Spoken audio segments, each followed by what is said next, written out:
What's going on, everybody? It's your boy, Do It With Dan, and we're back at it again in my shop. Now, as you know, for the past couple of weeks, we cleaned the shop. It looks fantastic, which means that we are ready to get to work on the 73 Camaro. I think this has been asked a bunch, how many, like, when you can work on it, then when you can work on it, and it's like, I know, I'm autistic, so give me a second. So, it is time to get back to work on the 73 Camaro, which I'm excited about. I know you guys are excited about it too.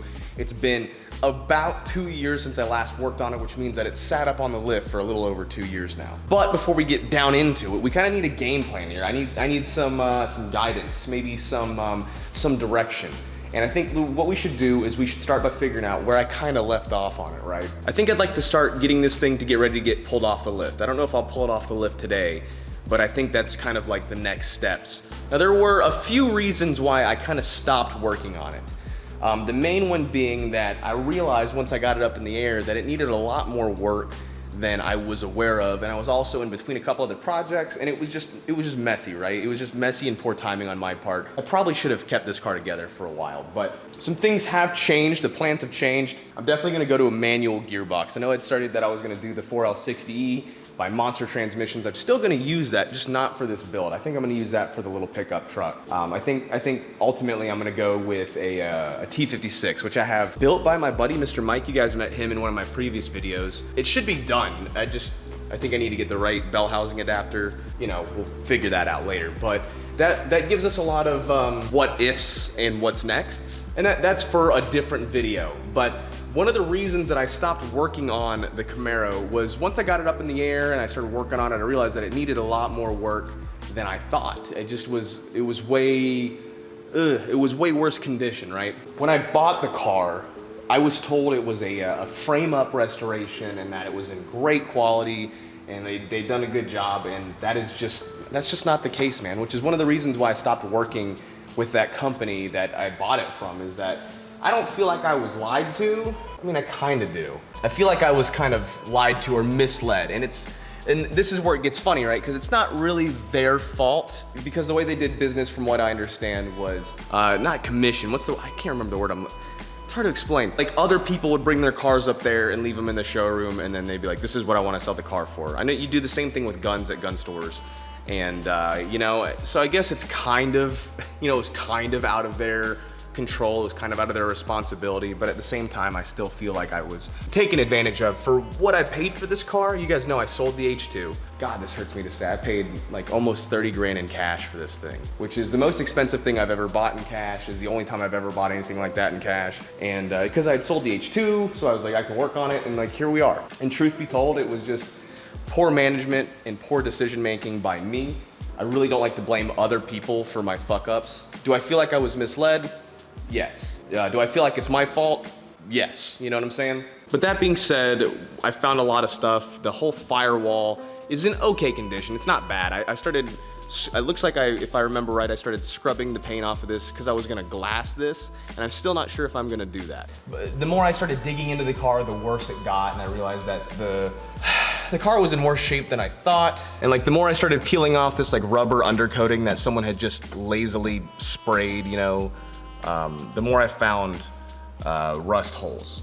And the floor pan is covered in these. You know, they're kind of all over the place.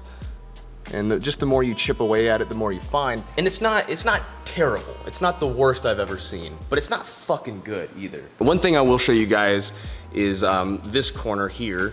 It's hard to tell, and I originally had made a video of doing this. I might just include that here and now, but here is the passenger side, which is in pretty good condition. It's not rusty, there's no holes or anything like that. I think these are notorious on the driver's side for filling up with like leaves and water and rusting through. The passenger side has not had that issue, but the driver's side did. So what I basically did was, and this was early on when I got my machine running, is that I just kind of measured out the sections, cut them out individually and welded them together, and then did that, you know? It did eliminate the seam here, which I don't think is important because I'm not gonna work on the car like that. I'm not gonna try to do 1970s, like pop out, like drill out the rivets and separate the body panels. I don't think there's any point to that at this point, you know? But I went ahead and I just cut and kind of fit that in there, and I feel like that looks good. You know, it fixed the issues that I had. There's no more rust, there's no more holes or anything like that. So another thing that I'm trying to figure out, you guys can probably help me out with, is the firewall situation, because I would like the firewall to look less shit. I don't think that the firewall looks very good. You know what, as a matter of fact, let's go ahead and lower this thing and kind of check out what I've got going on the inside too. I haven't seen the inside of this car in over 2 years as well.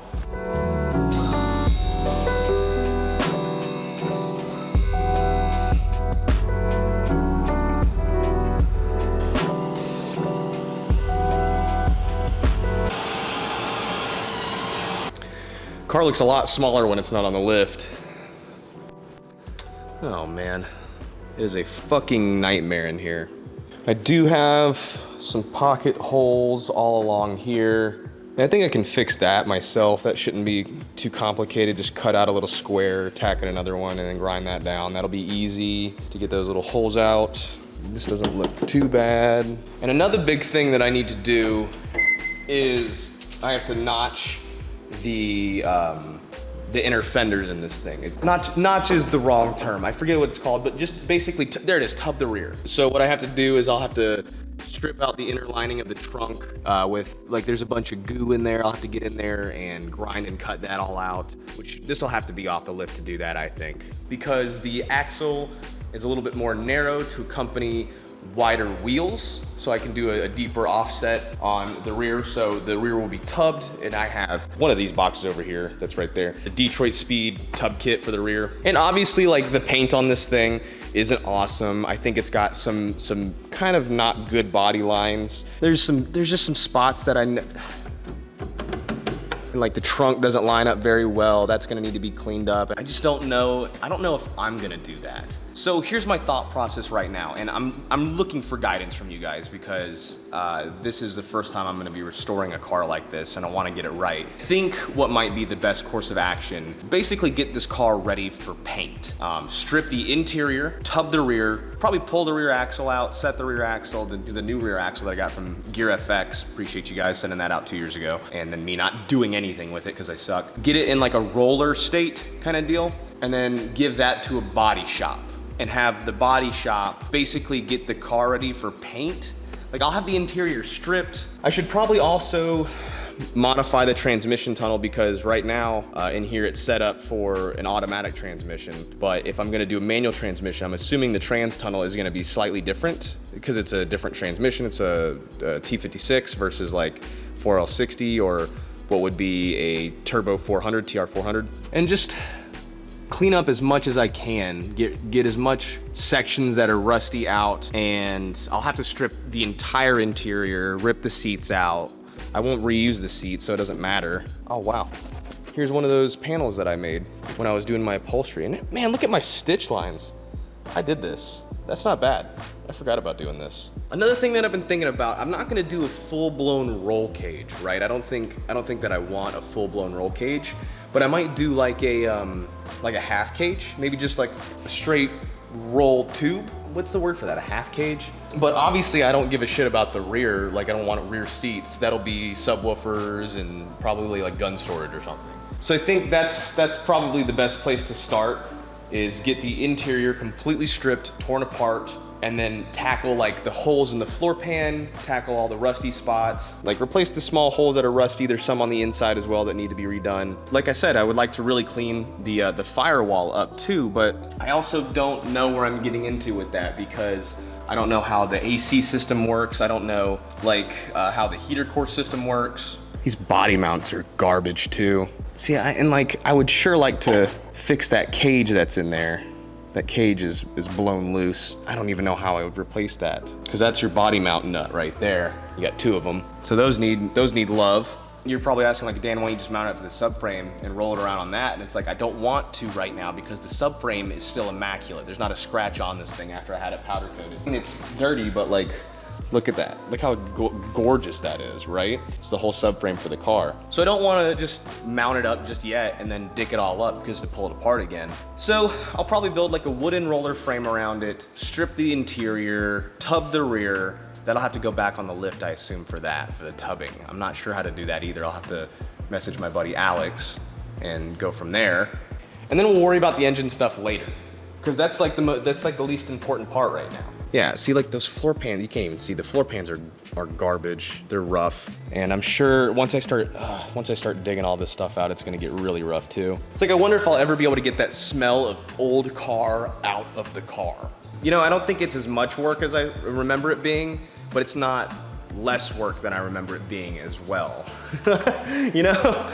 And obviously we still have the LS1 here, which I think will still make a good addition to the car. I would probably prefer like an LS7, like an NA LS7. Can't recall if the LS7s and the LS1s, if their engine mounts are the same, they're probably not. And I think also, well, if I'm gonna be modifying the trans tunnel, because this looks garbage, this crimped metal, however, the factory molding process is for the floor pans and the firewall. I hate the way this looks. And it does create clearance issues with the car, or with the motor. And this is where I'm looking for advice, guys. If you've ever done anything like this, I've been thinking about kind of bashing in the firewall a little bit. I'd probably cut it into a shape and make it like a hexagon shape or a pentagon shaped trans tunnel, as well as knock out some of this. But I don't know if that's gonna fuck with any of this, and I don't know if I need any of this. Cause like this is where your steering wheel comes out, and I guess I won't need this either. This is basically a plug for all of your fuses, but I guess I won't need that either because the whole electrical system will be different. It'll all be run off that LS motor, which is crazy because I'm gonna have to basically rewire everything. You know, I have to rewire everything, my own brake lights and blinkers and however that works.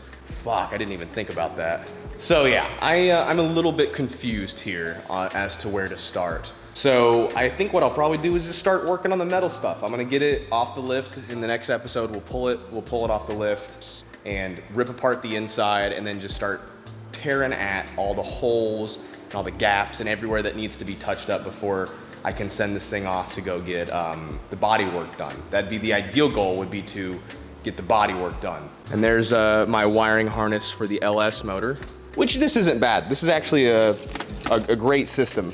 It'll just take me a minute to relearn how to do it all because, you know, I'd spent like, literally I would say a month learning about how the wiring harness works and all the electrical stuff. Oh, is that a screwdriver?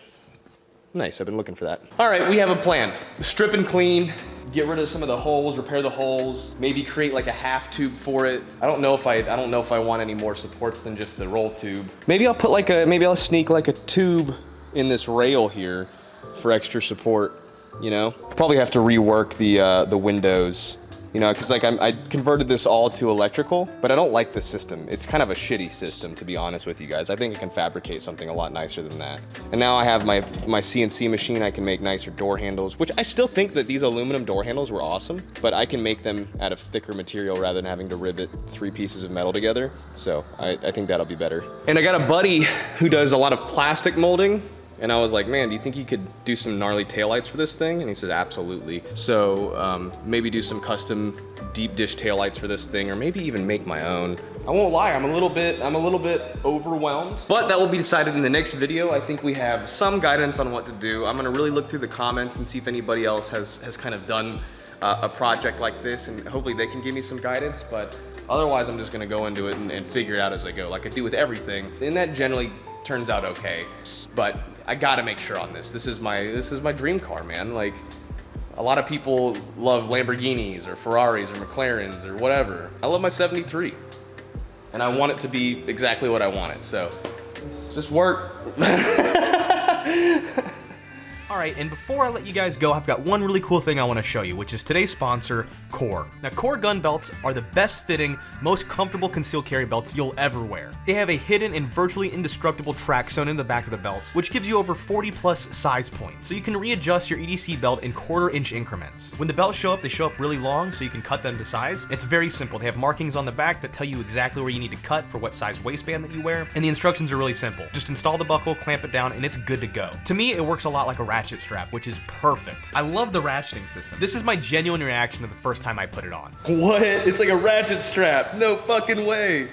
That's actually really cool. It's like a ratchet strap. It fucking tightens as much. My traditional belt has holes every inch or so. And if I'm having like a fat day, they don't fit good. So if I don't get it right, my pants are falling off. If I go too tight, I'm squeezing my balls. You know what I'm saying? But these are made out of top grain, high quality leather, or a tactical nylon web belt. It offers superior support and flexibility. These are one size fits all belts. They go anywhere between 24 inches to up to 44 inches. And they also have a tactical and XL leather up to 54 inches, which is perfect for in the waistband, outer waistband, or appendix concealed carry for your EDC. They also come with a 1-year warranty and a 30-day money-back guarantee, and I have to say that this will be my new daily belt. You can tell just by holding the belt that it's super high quality, it's not gonna go anywhere, it holds nice and tight, and it's perfect for your holster for your everyday carry needs. Even when I'm not carrying, I'll be wearing this belt. And Core doesn't make just belts. They also manufacture mil-spec ballistics and ANSI-rated sunglasses, slim RFID wallets, concealed carry backpacks, and apparel. Use my link below in my description. Only mine, don't go to anybody else's, use mine. Not only does it help me, but it helps support my channel and allows me to do cool things. So again, much appreciated Core for sponsoring today's video.